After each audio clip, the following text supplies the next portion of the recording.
পরমারাধ্য শ্রী শ্রী বাবামণি রাতুল চরণে প্রণাম জানিয়ে এবং আমার সমস্ত গুরু ভ্রাতা ও গুরু ভগিনীদের প্রতি সশ্রদ্ধ জয়গুরু সম্ভাষণ জানিয়ে আজকের পাঠ শুরু করছি।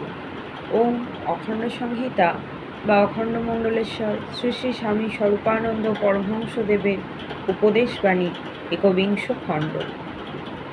কেন নিজের পূজা চাহি না? একজন ভদ্রলোক জিজ্ঞাসা করিলেন, বাবামণি, আপনাকে আমি বিগত 10-12 বৎসর যাবৎ নানা স্থানে লক্ষ্য করে আসছি।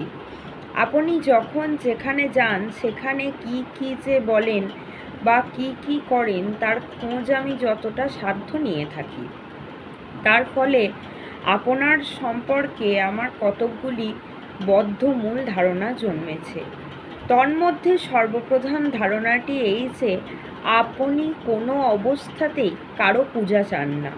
কিন্তু অপরাপর গুরুদেবদেরও আমি বেশ কিছুকাল ধরে অনুসরণ করে আসছি। তাদের সকলের মধ্যেই নানা ব্যাপারে পার্থক্য থাকলেও একটি ব্যাপারে এক অসাধারণ ঐক্য দেখতে পাচ্ছি যে তারা প্রত্যেকেই প্রত্যক্ষে বা পরোক্ষে গুরু পূজার সমর্থন করেন এবং গুরু মূর্তি পূজায় উৎসাহ দেন।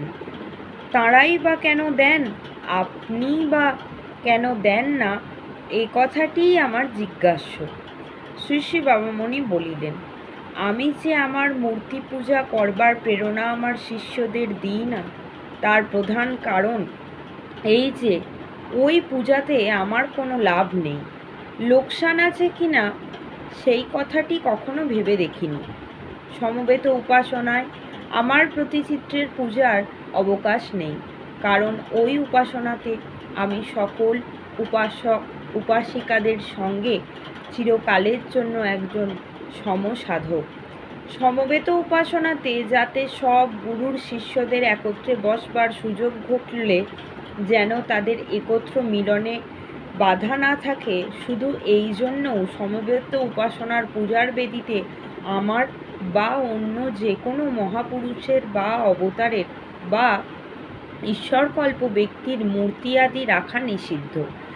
যাদের ইচ্ছা হয় গুরুকে পূজা করার, তারা নিজ নিজ ঘরে বসে তা করে তো করুক, কিন্তু বিশ্বের সমস্ত গুরুর শিষ্যদিগকে যেখানে একত্র বসানোর হচ্ছে প্রয়োজন মত, সেখানে গুরু পূজার সমর্থন দিই কী করে? দিলে তো গুরুতে লাঠালাঠি লেগে যাবে। মানুষের সাম্প্রদায়িক ভাবের উগ্রতা তো কম নয়। আমার পূজা আমি চাই না, বিশ্বের সকলে একত্র মিলে বিশ্বেশ্বরের পূজাটুকুই আমার কাম্য।